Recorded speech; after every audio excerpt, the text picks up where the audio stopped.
Well, life's been a bit reckless again for me, a little bit hectic.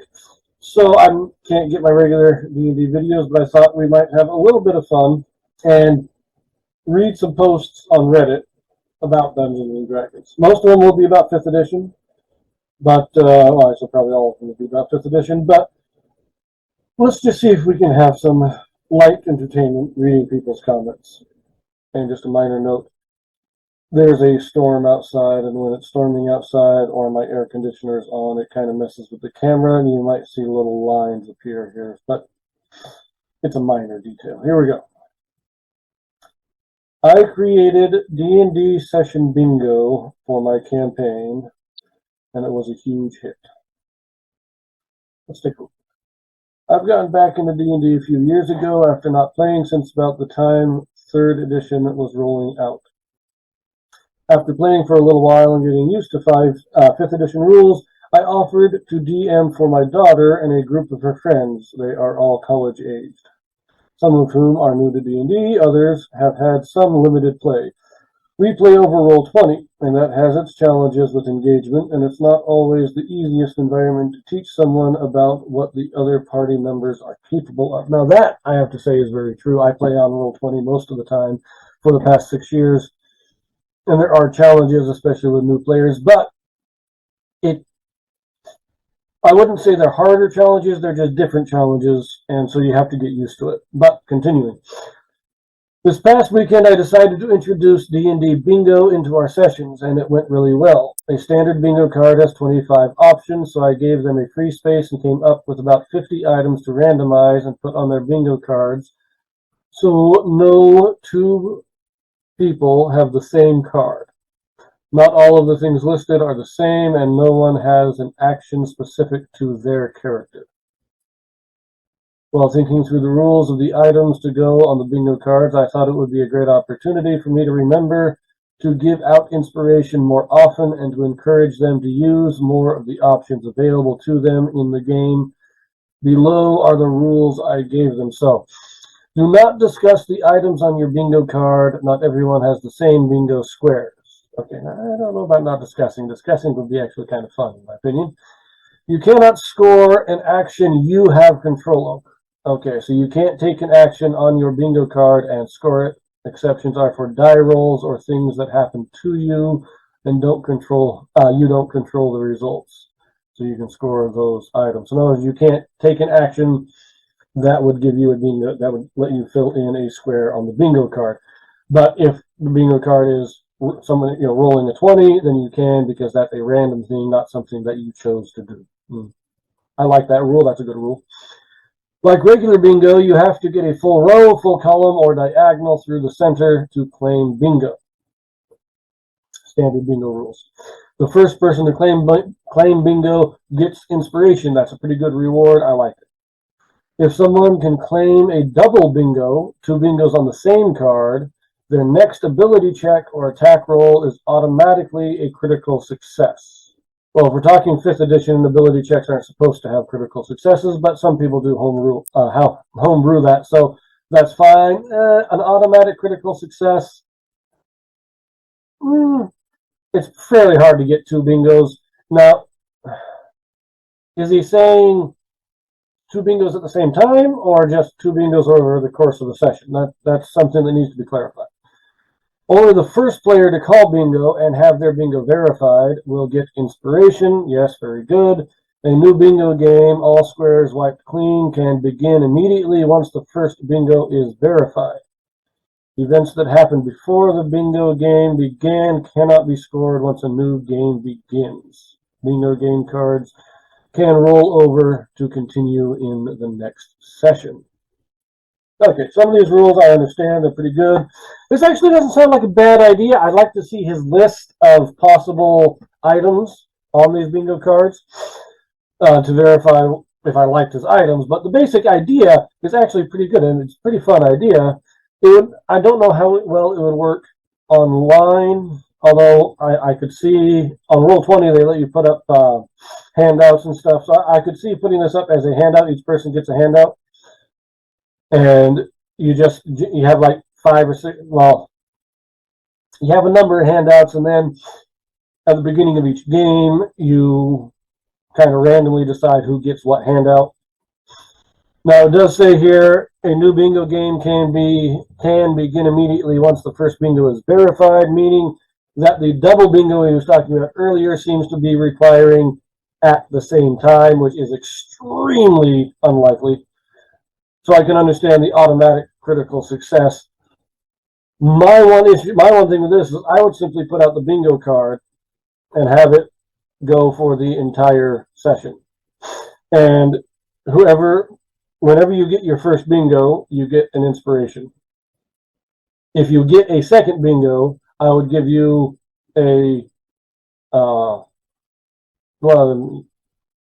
give you a bonus to your next roll. Like you get a +2 to your next roll, whatever roll it is. Just you get a +2. And so possibly even, if it's a somewhat long session or you're doing a lot of dice rolls, depending on what items are on there, you might even get rewards for 3, 4, or 5 bingos. I would do it that way myself. But I like the idea. I just want to see what his items are on this. But let's see here. What else do we have on this list here? Best build to help rogue. Not that interested. What was the worst case of railroading you experienced? Now this one, let's see. We posted it. In my case, it was nothing serious, just master forcing to listen the plot hole monologue and forbidding any actions. But it seems to be just the top of the railroading iceberg. I think what he's talking about here is when you get to like the big villain, pausing the game so the villain can give his monologue before you actually go into combat. A lot of people don't like that. I don't really consider that railroading. That's just a pause in the game. Railroading is when you force the characters to perform certain actions. If you just say, we're going to pause, give you this information, then we go back into it, that's not railroading, that's a pause. I would disagree with him on that. But there are 14 comments here. Let's see what people came up with. As a result of some very bad decisions, I ended up having the party spend maybe 5 sessions on a grueling, randomly generated dungeon crawl.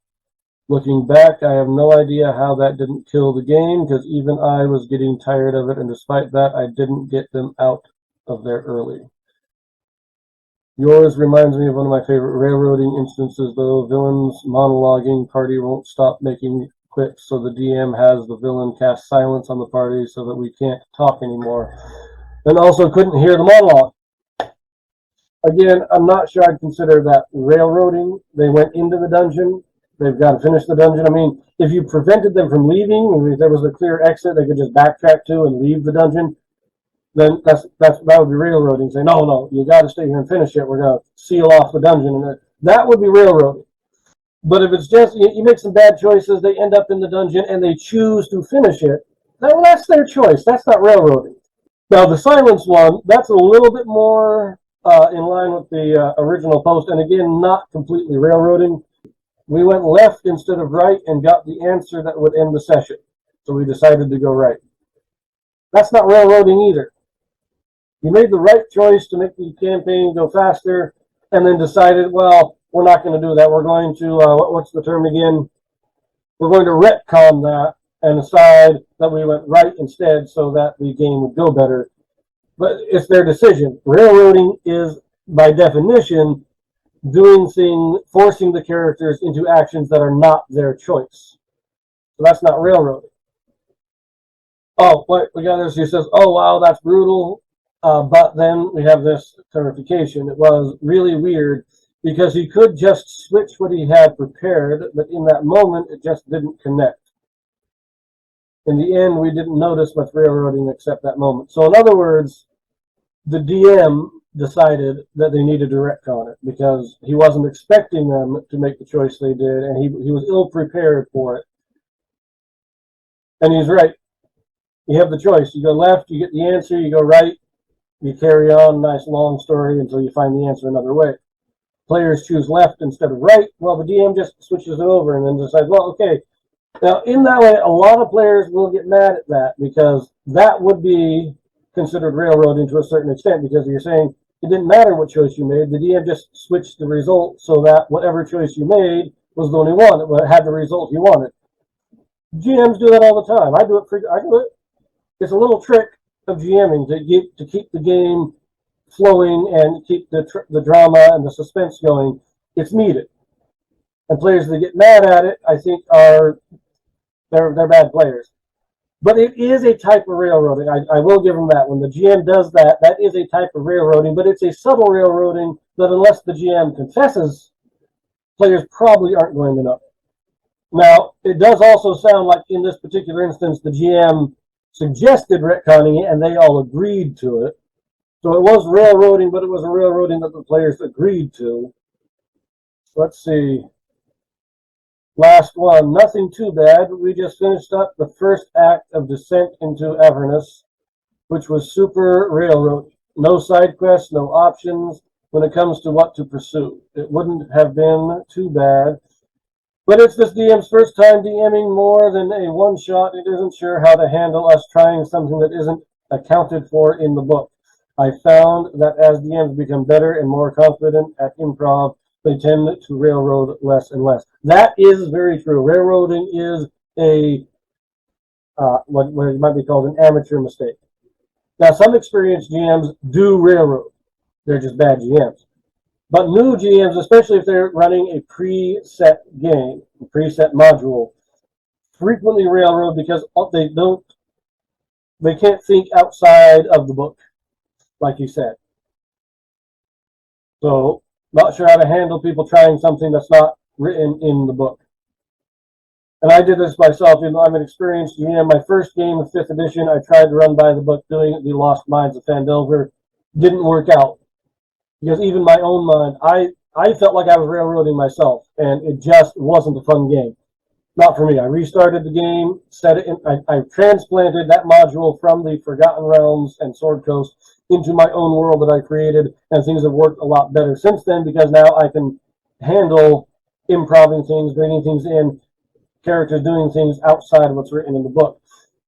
If you're going to play a module, though, and if the players know that you're playing a module, then the players should expect some amount of railroading. They should expect that there is a set story that they are supposed to follow. Some freedom in there is good and should be done. Even somebody trying to follow the book should know that some freedom and a little bit of extra stuff tossed in is always good. But if you're running a module, you should expect to be somewhat railroaded because it is a module. You're running a specific story.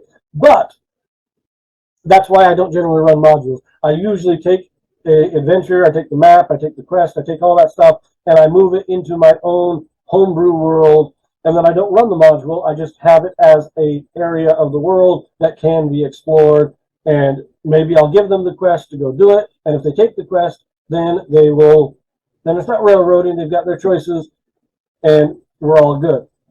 But he's right. Railroading is largely an amateur mistake.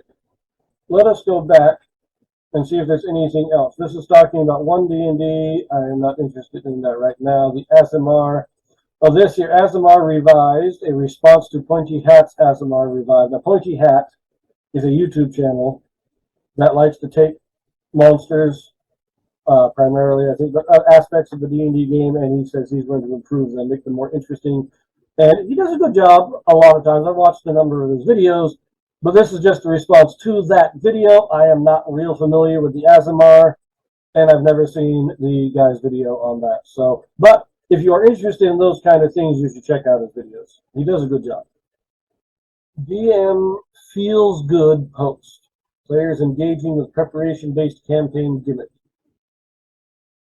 Looks a little long for what I want to be reading, but I like this title here. Wizards are anti-athletes. Why can they run? Wizards are anti-athletes. Why can they run? There should be a -5 to your movement speed for wizard characters. This doesn't fix the power gap, but it makes sense that there be some cost to being the most powerful class in the game that requires studying in libraries for days upon days. I get where he's coming from, and I actually do have a fix for this. I think there's a way you can account for this in-game, but just giving a -5 to movement penalty to wizards isn't going to fix anything. It's not even going to, wizards generally are ranged attackers anyway, so it doesn't matter. So a couple of comments. I mean, nice joke, I think. I hope so. I kind of agree. I get where the guy's coming from, but I almost think that it is more of a joke. But okay, at least 3 lightly armored martial classes, namely Barbarian, Monk, and Ranger, get boosts to their speed. I think that's generally better than reducing the speed of wizards. And also, most wizards tend to have pretty decent dexterity scores. It's more strength that they aren't so good at. So nerfing their speed wouldn't make much sense in a lot of cases. But I will say this, first of all. Well, there were 2 responses to this. Even then, maybe I want to put a 14 in my strength and dexterity and only use buffing spells. If so, then why am I stuck with a slow movement speed as if I were an anti-athlete? My character is, by all accounts, a large degree more fit than your average commoner. OP's argument doesn't make a lot of sense. If they're going by the reasoning they aren't as strong or fit, then they should tie it to the ability score, which I mean is still a bad idea, but at least then I'd see where they're coming from. In other words, instead of just giving a minus to speed to movement, you should give them a penalty to strength because they're a wizard, which I agree with him. It's still a bad idea. Makes a little more sense, but still a bad idea. But I do like this one here. Speed is strength, not dexterity. See also athletics. So the athletics skill. And he's right. That's one thing I was going to say, is that your speed should be based on your strength. The stronger you are, the faster you are, because your leg muscles and the muscles in your body is what propel you forward. Dexterity is how well you keep your balance, not how fast you move. So a wizard with a low dexterity but high strength is going to be slow, but they're going to be well balanced. So there we go. Another comment. They aren't running. The average human running speed is 5 miles per hour, or a bit under 12 feet per second. That would be 72 feet per turn. 30 feet in 6 seconds is walking. When you take the dash action, that's running. So now, looks at his elven blade slinging wizard with 18 strength, the athlete background, and expertise in athletics. Characters of any class can be athletes. Yes, I agree. I agree with that. I'm not going to read any more comments. It's just going to be the same thing. I'm going to leave it there. That is 3 little posts. That was in the D&D subreddit of called D&D Next. If you're interested, you should check them out. Look at some of the other posts. There's a lot of stuff there that I'm personally not interested in, but they do frequently have some good posts there. That'll do it for our little Reddit reading today, and I will see you next time.